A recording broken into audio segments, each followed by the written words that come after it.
And welcome to the show. Well, Bonfire weekend delivered some fireworks both on and off the pitch. So much so that we've got a double bill for you in round 9. We'll be back here in Taunton for their game against Bishop Stortford, but we start with a firecracker up in the north. Sedgley Park are unbeaten after 8 games, running riot in National 2 North. But they've only been bettered by Fylde, who have a 100% record after 8 games, who will suffer their first loss at Park Lane. Dynamic start from Sedgley Park. They've scored in the opening 15 minutes of 4 of their last 5 games. That was Goodman with the carry. Here's James. He's dragged over, and it's a try. Well, disaster for Fylde. David Fairbrother attempted to hold the Sedgley Park man back, but ended up dragging him into the try zone. 4 minutes on the board, and it's first blood to Sedgley Park. Pack power through the eye of the needle in the Fylde defence. A muddy, soggy affair at Park Lane. Fylde's last win against Sedgley came December 2019 at Woodlands. Smith, elusive from Rawling and Dorrington, and it creates the space for Tom Grimes. In the battle of the top scorers in National 2 North against Reece Henderson, it's the Fylde man who strikes first. Running Rugby, so potent in their 100% run, brings the first score of the afternoon to the visitors, and it's a night for the season for Grimes. Grimes' head injury stalled Fylde's momentum, but the sin bin has seen them get it back again. It's Corrie, supported by Higginson. Tempo rises. Fairbrother, what a hit, what a pass. This is Smith. There's no one out wide for Sedgley Park. And Ben Gregory with what may be the easiest try he'll score all season. They made the pace count, the visitors, and they have turned this game on its head. Got it, thank you. But Sedgley Park struck back in the third quarter. Stephen Collins with a second penalty and a penalty try to go 7 points clear on the hour. Phase is building for Fylde. Now here's a chance to get back into this. Wilkinson taking it quickly. Mayer can't stop him, neither can Thunder. Riley and Collins the last line of defence, plenty of support, but he won't need them. Oh, what a try from Connor Wilkinson. That's got the away fans going. He tapped it, he put his head down, and he kept driving all the way to the try line. A one-man stampede through Sedgley Park, and the unbeaten teams are all square again. Thunder, marauding run from the hooker. Stop now. And it wins a penalty, almost under the post, and with Collins, parity will last a couple of minutes, you suspect. Stephen Collins sinks it, and Park snatched the lead once again. Park's pack has dominated this final quarter. Nonley into a black mass of Fylde defence, but there's a little gap, and there is a third try for Sedgley Park, who have steamrolled their way to victory. In this clash of titans in the rain and the wind, the unbeaten Tigers bite to bring Fylde's 100% start to an abrupt end, but what a task it was.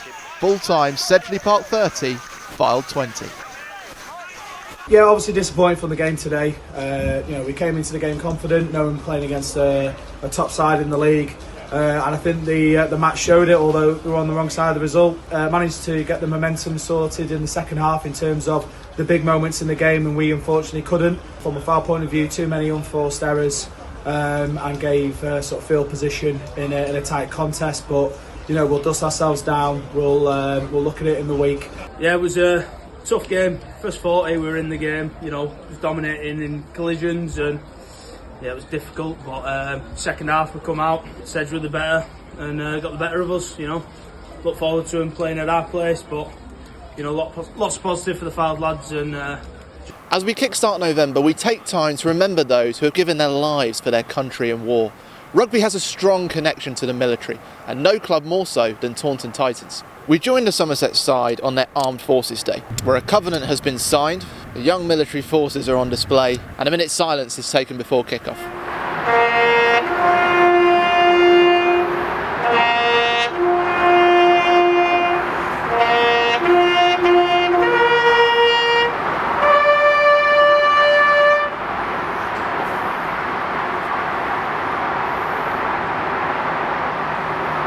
On the pitch, it's been mixed fortunes for Taunton Titans, who are without consecutive wins this season. While visitors Bishop Stortford want 4 wins in a row for the first time since March 2019. Advantage still coming. I think we might see a yellow card soon. Stortford continue to keep Titans at bay. There's a drive from Knott! And Sam Knott, who towers over the pack, jumping over his fellow men to swan dive almost over the line. I think it's almost like that's what we practice. That's great play, and that's what typically we pride ourselves on, is getting a catch and drive and then keeping it with the forwards and then just eat towards the line. By now goes long to Ollie Jones. Now they get a sudden acceleration. Titans struggling to keep up. Stortford continue to charge and they go down. They have responded to Taunton Titans' pack power and given them a taste of their own medicine. And it was a nice switch up from them. They'd been going predominantly to the front of the line out, and then they switched up to the back, and they were just able to instantly. They took a few metres away, and then at that point it just becomes very difficult to stop when they're so close to the line. Let's just go and see how it comes out of this one. Whilst Bishop Stortford catching everybody out and bursting over the try line from a line out once again. Again, I feel like I'm cursing this game. But again, we had a chance we lost the line out. It was our line out, and they managed to win it, and then obviously we got a relatively easy score there. Knott and Harvey once again keeping Stortford back. Full 360. They managed to keep it moving. There's a gap, and there's a try! And Taunton Titans respond, the chance to draw level. And guess who it is? Of course, that red cap that just charges for the line when he sees the ball. Charlie Wright. Yeah, it'll be frustrating for us as a team if Charlie's now scoring them from 2 metres out as well. Despite a sin bin for winger Shay Bonnick, Taunton Titans kept building their momentum, and another maul pushed Isaac Dalton over for a surprise lead going into half-time. To get ahead, it has been all about the battle of the packs. All 5 tries coming from the mauls. And it's certainly working well for them. But all of a sudden, Stortford are looking to use their James Ayrton, and what a start this is! Josh Stannard bursting over the line 26 seconds after that whistle, and Bishop Stortford getting over the line. I think, most people are still coming back from the bar. Oh, unbelievable. Yeah, I must admit, I didn't see any of that. Alex Raymond holding on to it, looks like he's been brought back into the game here. Taunton look pretty high here. And it's still turning and still moving, and they go for the line, and they do. Alex Raymond has come out with the ball, and that does give Bishop Stortford the lead. Akalisa Kali again wants a pick of the ball. Advantage now coming to the home side. I think we've almost played better with 14. Here comes to East, he'll go for the long Bonnick, and there's a break from Jordan Gotts! And that gets the Veritas Park crowd going. What a good move! And Taunton Titans coming alive out on the wings. Temperature, it just got turned up to 11 then. I think we played better with 14 men. Yeah, Manu's nephew, I believe. That's absolutely spot on. That's a great burst from Pope, and he's got support from Luke Berry. The substitute hooker steps inside Bonnick, and a brilliant offload to Will Rogers, who will burst under the posts. Well, we said we needed a moment of brilliance, which we could decide who this game's going to go to. And could that be it for Bishop Stortford? 4 consecutive wins, and Bishop Stortford looking back to their best. Full time, Taunton Titans 24, Bishop Stortford 31. Yeah, it's good, mate. Seemed to put ourselves under a bit of pressure. We'd like to probably close them games out from the 60-minute mark, but we seem to keep bringing them in the game. But no, it was good to get a win, 4 on the trot. So yeah, happy about that. You're heavily involved in the scoring as well, so through. I think that was a bit of a fluke, mate. Just right spot, right time. But no, I'll take it. Hat trick's always good, so probably have to buy the boys a box. 4 wins on the bounce now, as you say, for Bishop Stortford, first time since March 2019. I mean, it seems to be gelling really well at the moment. Yeah, no, it is. It's my first year at the club, and I'm really enjoying it. It's a good bunch of boys, really social, get the job done at training, and then at the moment we're firing on Saturday, so we're pretty happy about it. We're just taking each week as it comes. We'll probably celebrate tonight and then get back to the drawing board next week, but yeah, we'll just celebrate tonight, I reckon. Let's start our National 1 highlights 80 miles south of here, as DMP made a long trip to Plymouth Albion. But they would make the nearly 400 miles journey home empty-handed as Plymouth Albion surged to victory Seta Ramakita finishing a scything move. It's now 4 wins from 5 for the Brickfield side. Jeremy Toa securing their scoring bonus as Morgan Passman's try was not enough for Darlington Moden Park. The good news keeps on coming for Rams. Following Fylde's loss, they are now the only 100%ers after 9 games, Humberstone getting them started after just 5 minutes. Their latest victims were Leeds Tykes, who conceded 6 on the day. Once again, their strength came from the pack, James McRae profiting here. Rosalind Park's trip to Birmingham had a familiar pattern, with the London side jumping out in front before second half comeback from the hosts. With Charlie Walker bagging 2 of Park's 5 tries before the break, Ollie Steadman taking a pair of 5 Birmingham tries in the final quarter. It was a more comfortable day for Sale FC against bottom side Hull, who got going after just 3 minutes with a brilliant move finished by Tom Brady. They had to wait 53 minutes for the second try before Alex Groves put them on the way to a 6-try haul, unbeaten at Hayward Road in all 4 games so far. But the best home run in that one belongs to Cambridge, now 13 unbeaten at Volack Park, as Joe Tarrant's 4 tries put them 33-0 up at half-time. While Easter is still winless after 9 rounds, they certainly won the second 40 with 4 tries, Hugh Sloan ensuring a scoring bonus. And a humdinger at Dockham Road. Cinderford appeared to be taking gruelling win with 14-man Chinnor buckled under pressure, Mike Holden scoring on his debut. But the men from Oxfordshire stuck to their guns and earned a penalty in the last minute, Nick Smith kicking through the posts for a share of the points. Some thrilling games in National 1. 33 of the 58 tries came in the second halves of the 7 games. Find out more about our partners, VO, at ncarugby.com. The top 4 teams remain the same, all taking bonus point wins. The only change is Bishop's Stortford capitalising on Cinderford's late draw. The bottom half remains exactly the same as round 8, with Chinnor the only team to avoid defeat. The bottom 2 are looking more and more isolated. Let's return to National 2 North now as Blaydon look for successive wins against sides from the Steel City. The answer appeared to be yes, just 14 minutes into the clash at Dormoor as Blaydon's Zach Thompson powered over the line. But Sheffield Tigers only needed 22 minutes to secure back-to-back home wins. Kieran Wayne hitting 2 tries for a first 5-point win of the season. Just 2 miles away, Sheffield were no match for local rivals Rotherham Titans. Theo Nwosu Hope and Rupert Kay combining brilliantly. 5 tries helped Adam Byron's side return to consecutive wins for the first time since the beginning of October. Callum Bustin putting the host to the sword. A downpour at Hare Lane saw Chester brew a storm of tries against Harrogate. Harrison Vare with the best of the Cheshire side's first half scores. While Harrogate bagged 3 of their own after the break, Chester made it 3 wins in a row with a 7-try haul, Alec Croft taking a hat-trick. The Yorkshire Derby took place at Lockwood Road and it saw Huddersfield do the work in the first 20 minutes, Ed Barber grabbing their second try. Wharfdale could only score 1 try and a penalty in the first half, and with a red card reducing the hosts, Matt Beasley's score was not enough for a comeback. And another nail-biter, this time in the northeast. Tynedale went into the break looking comfortable for a first win in 3 when Will Roberts raced over. But Preston Grasshoppers pushed them all the way, Tyler Spence finding the line. But a late penalty against them allowed Tynedale to wipe the sweat from the brow.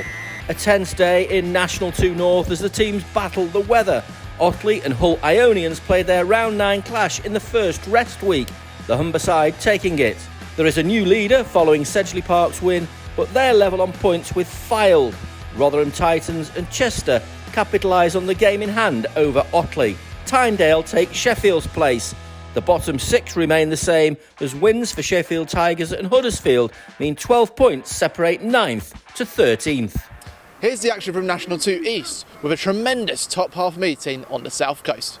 It was a real tug of war at the Rugby Park. Behind 1 try with 11 minutes to go, a Dan Sargent score and Alex Davies penalty put Worthing Raiders 1 point ahead.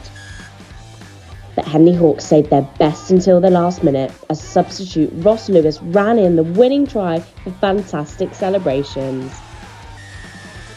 North Walsham came to West Hall off the back of a half-century score over Westcliff, but Blackheath flipped that score with 8 tries. Nick Foster scored from their first attack as Tom Stradwick finished it off in the last minute, making it 5 home wins from 5. On the other side of London, Barnes' dominant first half set them up for a return to winning ways, Will Lewin running in their fourth with searing speed. Canterbury were never in the running for back-to-back wins, but did rally in the final quarter with 3 tries for a scoring bonus, Nathan Morris finishing a 9-try day. Tonbridge Juddians are getting back to their best, putting 4 tries past Westcliff either side of half-time, Howard Packman scoring after 12 minutes. The Kent side have now won 4 of their last 5 matches. They're back scathing through National 2 East's bottom side with Packman taking 2. The mid-table battle took place 3 miles away. Bury St Edmunds punished hosts Rockford hundreds errors when Will Christie put them 13-0 up. The Essex side have only scored 32 points in their last 3 games, but did put up a fight in the final quarter, Redmond Newbury bagging a losing bonus. A narrow affair unfolded at Knoll Paddock. A penalty by Sevenoaks' Ben Adams was cancelled out by a brilliance from Old Albanian's Andrew Nurse.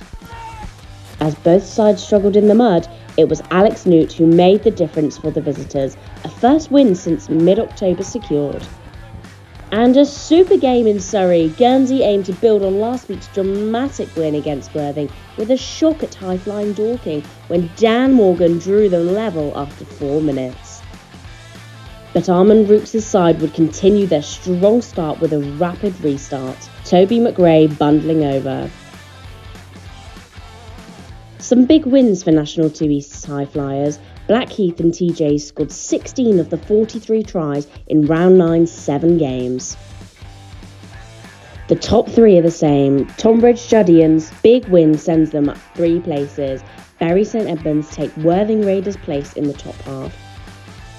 The bottom 6 remain in the game, taking just 3 bonus points between them. Sevenoaks are 3 points off Guernsey.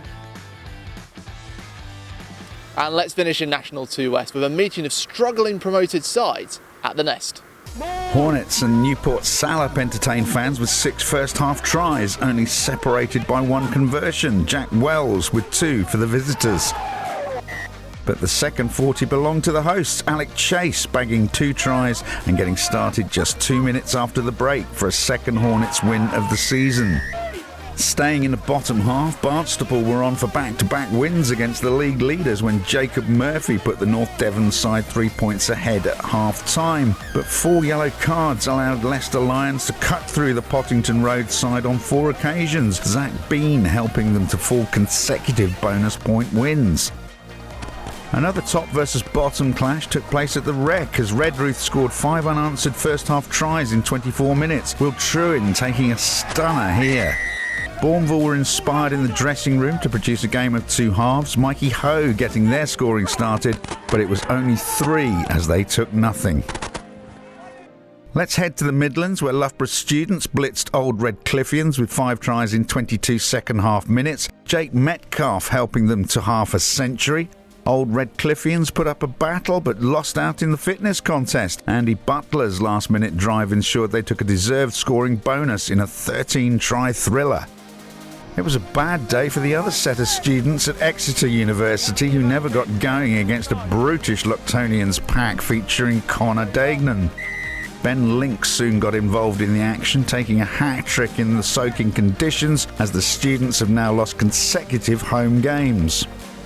A top 6 clash took place at Station Road. Hinckley were chasing 4 wins in a row. Dale Bowyer's drive and Joe Wilson's kicking put them in prime position after 40 minutes. But Clifton found another gear for the final 30, Will Owen running riot in what ended up being a comfortable win to shake up the top 6 again. And a stunner at Staunton Park. An early red card put Dings Crusaders on the back foot as Arthur Morgan appeared to be giving Stourbridge a first win in 5. The Bristol side were level at the break, and Kieran Donoghue stole the show with 12 points to turn a tough game around. A series of second-half fireworks in National 2 West. 3 of the winning teams were behind or level at the break. Check out the YouTube channel for loads of exciting content. It's the same teams in the top half. Redruth and Clifton's wins see them make up the top 4 as Hinckley and Exeter University drop down. Lucktonians stay ahead of Loughborough Students as both took big wins. The only change at the bottom is Hornets swapping with Barnstaple. Well, we've just got time for October's try of the month, and it's a moment of brilliance from Birmingham Moseley.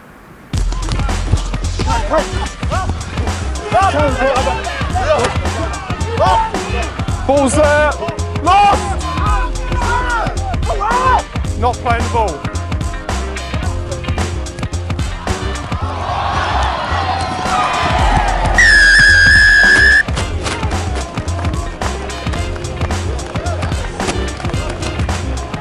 Right, firstly, if you scream at me again, you will be penalised. Secondly... Well, that's it from Somerset as Sedgley Park rain on Files Parade and the storm that is Bishop Stortford rumbles on. See you next week.